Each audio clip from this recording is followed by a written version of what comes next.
Hi CPNS friends, it's Teacher Jill. We sure do miss you and hope you're having lots of fun at home.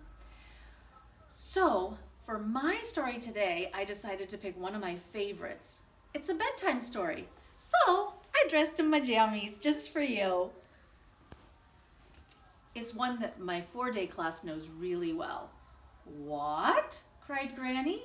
An almost bedtime story. By Kate Lum, pictures by Adrian Johnson.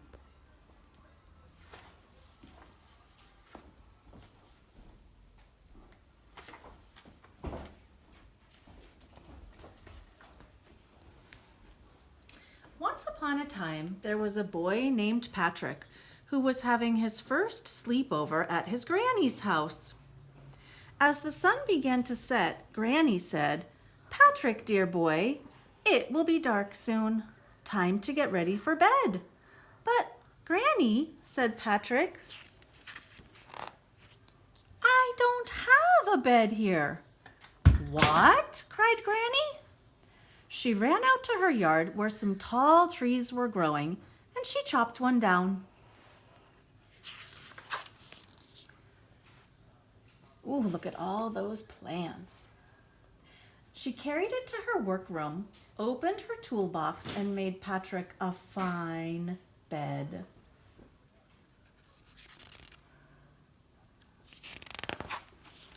Then she painted it a restful shade of blue, put a comfy red mattress on it, and took it to the bedroom.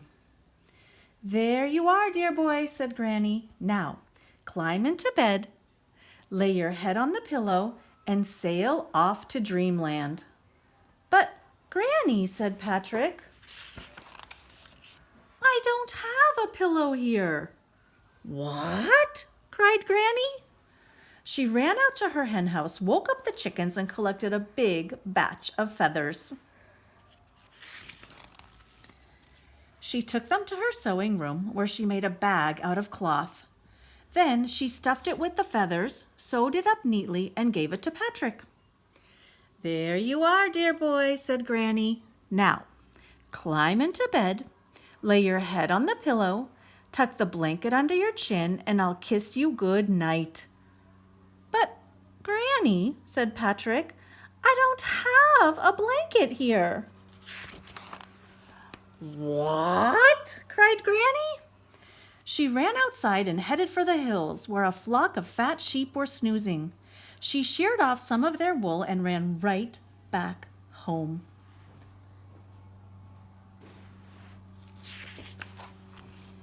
She took the wool to her basement, spun it into yarn, knitted a fuzzy warm blanket, and dyed it the prettiest shade of twilight purple. When it was dry, she carried it upstairs and spread it on the bed.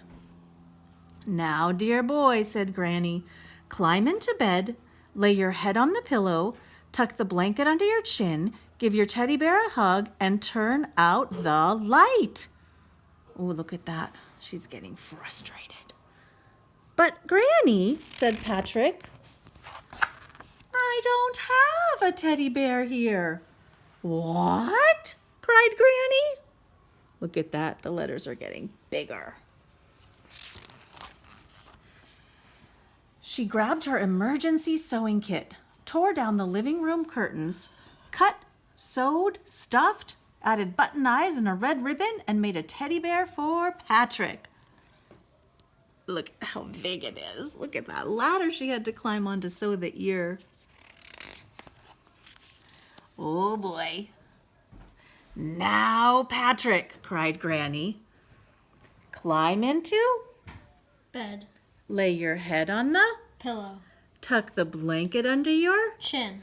give your teddy bear a Hug. and go to sleep." "But, Granny," said Patrick, "it's morning." And what did Granny say this time? What? The end. Hope you liked my story. If it's your bedtime, have a wonderful night's sleep. Bye-bye.